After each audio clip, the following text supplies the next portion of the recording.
Hi, this is Peter Navarro with episode 6 of The China Effect, The New Silk Road.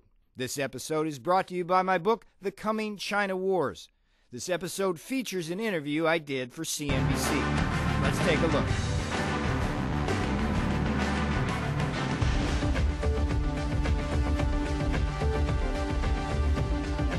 Well, first there was brick, then came Chindia, and now we've got a new word for you. It's called chime. That's the relationship between China and the Middle East. It's actually become the new Silk Road, and there could be a profound impact on the rest of the world. Joining us right now is Peter Navarro. He's the professor at the University of California, Irvine. He's also a CNBC contributor. And Professor, thank you for joining us this morning. CHIME stands for China and the Middle East. How long has this new framework been around? It's growing very rapidly, Becky. I mean, here's the big picture.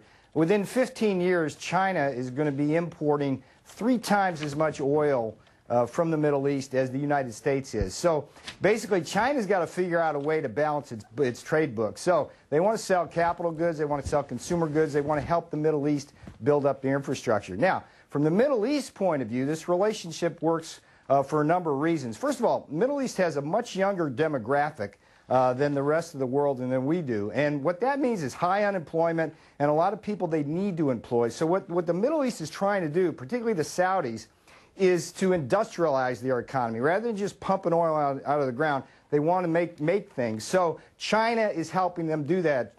Big thing now, the Saudis went over to China. They took a third interest in a petrochemical plant. They've taken an interest in building gas stations around China. It's basically a fundamental redeployment of capital in the world and a basic realignment of the world economy.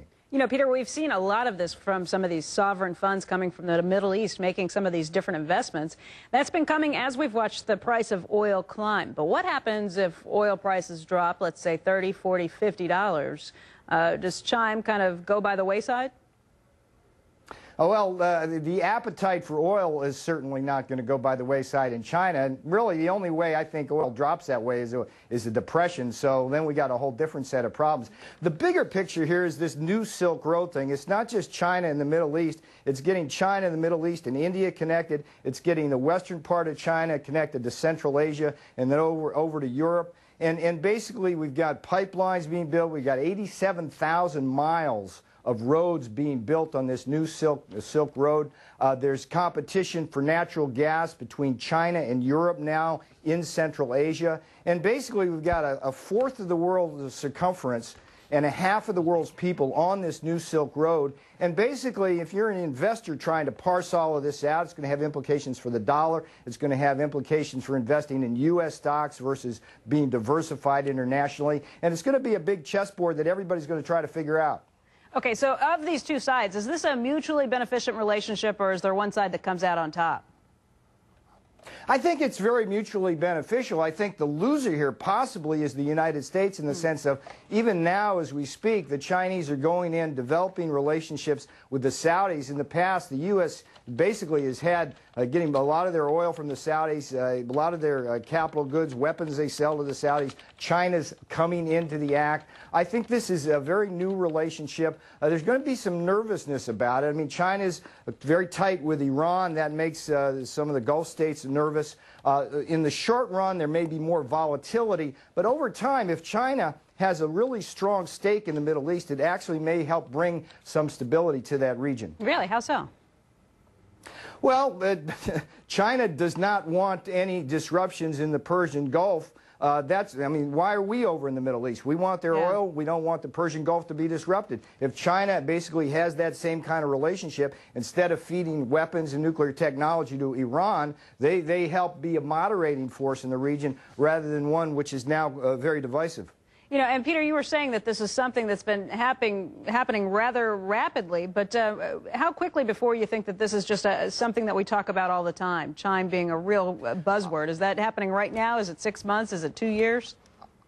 I think the chime is a subset of this whole new Silk Road issue, and we're going to be talking about the new Silk Road all the time, because Central Asia basically is the key in terms of making Europe's economy go, because they're the key in terms of natural gas. Right now, Europe's hostage to Russia in terms of natural gas. They want an alternate route.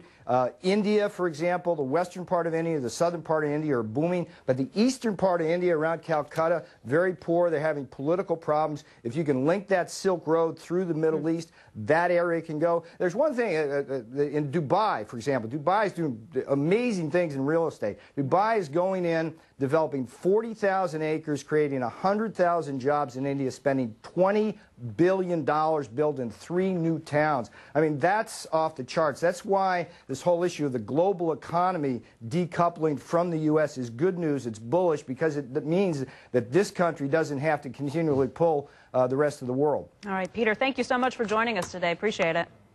Great to talk to you, Becky. You too. And you just heard about Dubai.